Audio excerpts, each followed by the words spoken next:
চীনের দখলে থাকা বিরল খনিজের বাজারে আধিপত্য প্রতিষ্ঠায় এবার মিয়ানমারের দিকে নজর দিচ্ছে ট্রাম্প প্রশাসন। শুধু তাই নয়, এজন্য বিদ্রোহী গোষ্ঠীর সঙ্গে যোগাযোগেরও চেষ্টা করছে যুক্তরাষ্ট্র। এমনকি মিয়ানমারের সামরিক জান্তার ওপর দেওয়া নিষেধাজ্ঞাও শিথিল করার পথে হাঁটছে ওয়াশিংটন।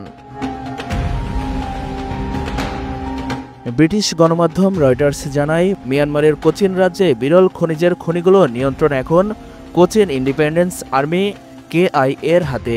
এসব খনিজ এতদিন রপ্তানি হতো চীনে, কিন্তু এখন যুক্তরাষ্ট্র চায় ওই খনিজ ভারতে প্রক্রিয়াজাত করে পরে যুক্তরাষ্ট্রে নিয়ে আসা হোক। এজন্য KIA-র সঙ্গে সরাসরি চুক্তি কিংবা জান্তাকে পাশে নিয়ে মধ্যস্থতার কথা ভাবছে তারা।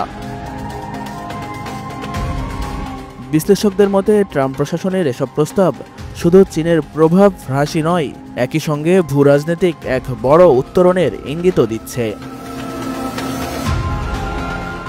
বান্ডেল থাকলে প্রতি সেনমানিতে টাকা বাঁচবে। বিকাশ সেনমানি বান্ডেল কিনে জিতুন প্রতি লেনদেনে। তবে বাস্তবায়ন চ্যালেঞ্জ সংকুল। এসব খনিগুলো দুর্গম এলাকায় এবং সেখানে যে কোনো বহিরাগত পদক্ষেপে চীনের বাধা দেওয়ার সম্ভাবনাও প্রবল। বিশ্লেষকরা বলছেন, চীনের নাকের ডগা থেকে খনিজ বের করে ভারতে পাঠানো শুধু কঠিন নয়, প্রায় অসম্ভব। এই এলাকা পাহাড় ঘেরা, রাস্তা প্রায় নেই, আর চীন নিশ্চুপ থাকবে তা ভাবাও ভুল।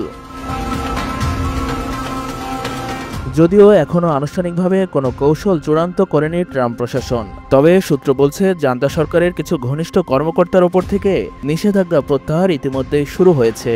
এমনকি জান্তা প্রধান মি অং হ্লাইয়াংয়ের সঙ্গে ট্রাম্পের চিঠি চালাচালিও হয়েছে। বিশেষজ্ঞদের আশঙ্কা, এই প্রক্রিয়া একদিকে মিয়ানমারের স্বৈরশাসনের বৈধতা দিতে পারে, অন্যদিকে যুক্তরাষ্ট্রের গণতন্ত্র ও মানবাধিকারের অবস্থানকে প্রশ্নবিদ্ধ করে তুলবে। তবে যুক্তরাষ্ট্রের একাধিক সূত্র বলছে, কৌশলগত স্বার্থ ও সরবরাহ নির্ভরতা কমানোর লক্ষ্যেই এই আলোচনা হচ্ছে, যার প্রাথমিক ফোকাস থাকছে ওই বিরল খনিজ।